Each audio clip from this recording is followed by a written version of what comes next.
druides. Et c'est par voie de sorcellerie que sont dirigées ces religions sataniques qui ont pignon sur rue en Amérique. En plus de cela, il y a l'infiltration des séminaires chrétiens. Et ce qui est le plus remarquable, j'aimerais attirer votre attention sur le Union Theological Seminary of New York.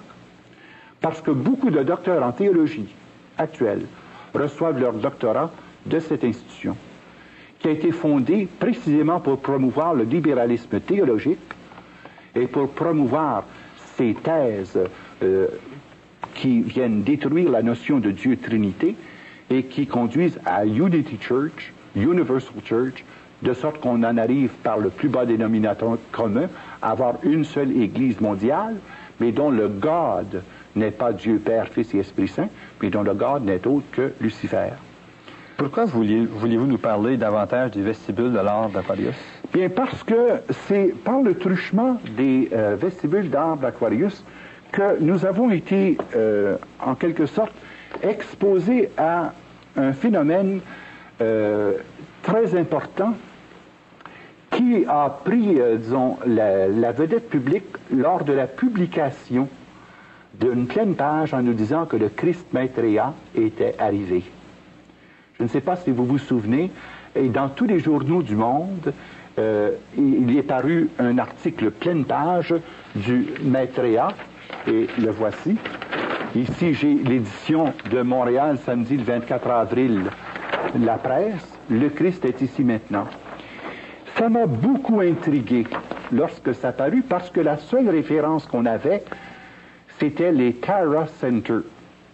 Et voici qu'une avocate américaine, cette avocate américaine du nom de Constance Cumby, a fait la recherche de ces organismes. Et sa recherche l'a conduit aux mêmes conclusions que j'avais trouvées concernant les domaines des infiltrations.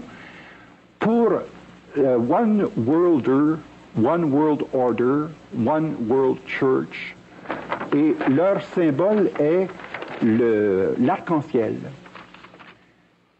Et ça porte the Rainbow Movement. Le nom porte the Rainbow Movement. C'est pourquoi le titre du livre, c'est The Hidden Dangers of the Rainbow. Mais il s'agit ici du nouvel ordre social, le nouvel ordre de l'an 2000 pour la société de demain, le même nouvel ordre qui apparaît dans le sigle illuminatiste Novus Ordo Seclorum, que je vous montrais sur l'endos du dollar américain. Alors, c'est le vestibule of the Aquarian Age, là, qui sert de véhicule pour toute cette pensée. Et c'est par là que l'on connaît, par exemple, la fraternité blanche. Cette fraternité blanche qui prolifère, qui a plus de 10 000 centres à travers le monde.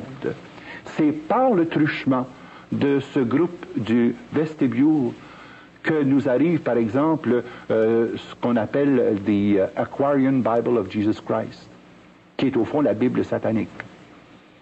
Et vous avez The Age of Aquarius, tout ce qui a été proclamé que nous sommes dans l'ère du Verseau. C'est la manifestation de cet organisme qui agit de façon fort secrète, mais universelle, et qui parvient ainsi à déjà conditionner les milieux chrétiens, musulmans et juifs à rejeter toute notion de Dieu pour le remplacer par Lucifer. Père Jean-Paul, à voir les 4 domaines, le domaine économique, le domaine religieux, le domaine politique, socio-culturel, politico-militaire, les 4 domaines qui sont si fortement infiltrés et contrôlés, oui, avec les différents points que vous avez soulevés, c'est à croire que ce groupe des Illuminati est à la fois très puissant et très dangereux. Et très secret. Et très secret, oui. Est-ce dire qu'ils ne peuvent être vaincus? Absolument pas. Car dans la position qui est la nôtre, notre espérance est le Christ, Jésus. Et Jésus, lorsqu'il a vaincu le monde, la mort et le péché a déclaré qu'il établissait son Église et que les portes de l'enfer ne prévaudront jamais contre elle. Et quelle que soit la puissance de ces organismes quel que soit le raffinement de leur organisation, le prince des ténèbres devra nécessairement céder le pas au roi de lumière qui est Jésus-Christ, sauveur du monde. Bien sûr que Satan gagne plusieurs manches. Bien sûr qu'en apparence, il aura même pratiquement le contrôle universel pour un temps. Même l'Apocalypse nous dit que pendant 3 ans et demi, le prince de ténèbres aura le contrôle mondial. Mais n'oublions pas que tant dans l'Évangile que dans les épîtres de Paul que dans l'Apocalypse, la victoire ultime, c'est le Seigneur Jésus, roi des rois, qui doit venir précisément restaurer et revigorer son Église dans la beauté primitive, sans tache ni ride ni rien de pareil. Son épouse est l'Église. Il la revendique, il la sauve, et même il la retirera de la tribulation pour qu'elle puisse ensuite venir, à l'heure de la parousie, exercer son rayonnement mondial. Je ne peux pas, d'aucune façon, céder au désespoir ou à la désespérance, parce que mon espérance est dans le Christ de Jésus. Un jour, Elder Camara rencontrait le pape Paul VI. Et le pape Paul VI dit à Don Elder Camara, « Vous n'auriez pas pour moi une prophétie. » Don Elder Camara se recueille, il se tourne en regardant Paul VI dans les yeux, et il dit « Prêchez l'espérance, prêchez l'espérance, prêchez l'espérance. » Et il est remarquable que dans l'enseignement de Paul VI, il y a eu à un moment donné un changement radical dans son enseignement. Alors que dans la première phase du règne de Paul VI, il y avait 2 pas en avant, 1 pas en arrière, 2 pas en avant, 1 pas en arrière, au point qu'on a dit méchamment qu'il y avait le Paul Jones et le Paul VI. Mais après cette rencontre avec Elder Camara, tous les enseignements de Paul VI reflètent cette espérance que nul ne peut vaincre. Eh bien, telle est ma foi, telle est la foi de l'Église.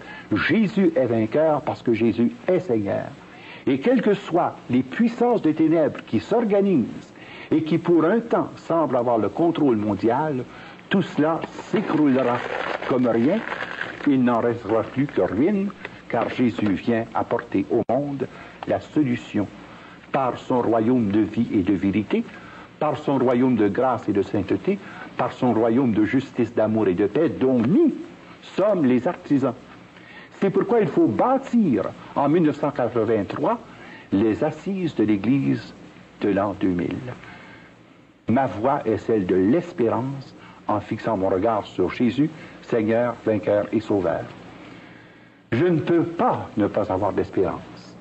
Mais si je prends la peine d'élaborer tous ces aspects, c'est pour permettre aux chrétiens de pouvoir se prémunir contre cette puissance maléfique en discernant l'action du malin pour davantage exercer leur rayonnement chrétien dans tous les domaines. Et c'est la pensée de Paul VI dans son encyclique sur l'évangélisation, le rôle des laïcs dans l'évangélisation du monde. Chers amis, notre série se poursuit la semaine prochaine en examinant des efforts pratiques que chacun d'entre nous on peut entreprendre pour s'assurer d'une réussite. Paul Régimbald cherche à nous expliquer ses idées sur le complot universel, la conspiration mondiale des Illuminati qui cherche à prendre le contrôle mondial par l'économie afin d'établir un gouvernement mondial. Dans une première émission, nous en avons examiné certains aspects. Dans cette émission-ci, nous désirons examiner le complot dans sa dimension universelle, dans sa dimension mondiale.